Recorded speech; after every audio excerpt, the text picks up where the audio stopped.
चाहे ना प्रभाव हुए, चाहे जो काम को हुए, चाहे कम दिमाग को हुए, लेकिन जो राजा का लड़का रहा वही राजा बनत रहा। बाबा का बोले समझान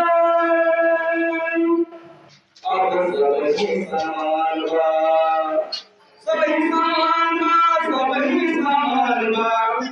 रानी के बेटे से राजा बन गई।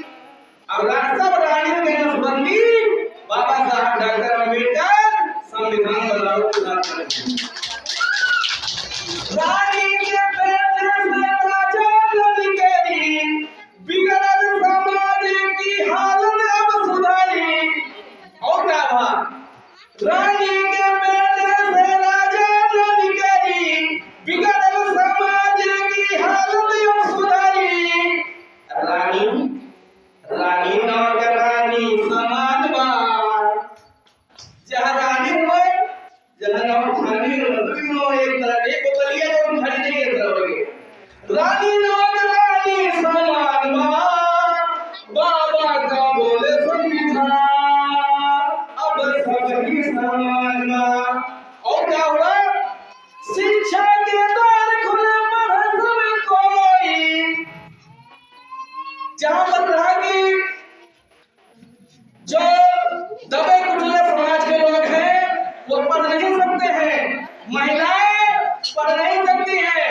महिलाएं किसी भी समाज की हो, चाहे पंडित की हो, चाहे ठाकुर की हो, चाहे गणरिया की हो, किसी भी हो, लेकिन किसी भी महिला को पढ़ने का अधिकार नहीं था।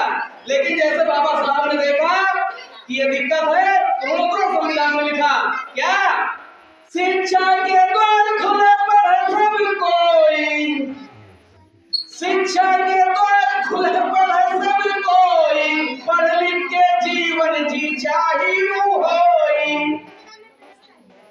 शिक्षा के द्वार खुले पढ़े सब कोई। पढ़ लिख के जीवन जी चाहिए होई। पीएम नियम सीएम का कप्तान हो। बाबा का बोले संविधान अब सबही समान बा, समान बा हो सबही समान बा। तो बाबा साहब डॉक्टर अम्बेडकर ने साफ साफ कहा, ऐसा संविधान दिया कि अब किसी प्रकार का कोई भेदभाव नहीं है। अगर पंडित जी कत्ल करे हैं तो 302 अगर उनके ऊपर लागी तो जमाल जी, पासी जी, मुलाई जी, आहिर जी कत्ल करे हैं तो वो 302 उनके ऊपर लगेंगे। तो गलत है क्या? ऐसी व्यवस्था संविधान में नहीं कि फला जान किया तो उनकी धारा काम हो जाए। अब ऐसी व्यवस्था नहीं है। पहले तो क्या था? माँ ने पैदा किया हमें आदमी जानकर, माँ ने पैदा किया हमें आदमी जानकर, लिखने वालों ने हमें जानवर लिख दिया। बाबा साहब की जन्म के बेगम जानवर की जगह आदमी लिख दिया, जानवर की जगह आदमी लिख दिया। साथियों, ये बहुत ही इस कार्यक्रम को सफल बनाने के लिए विनोद जी आए हैं हमारे परसों से, और मैं उनसे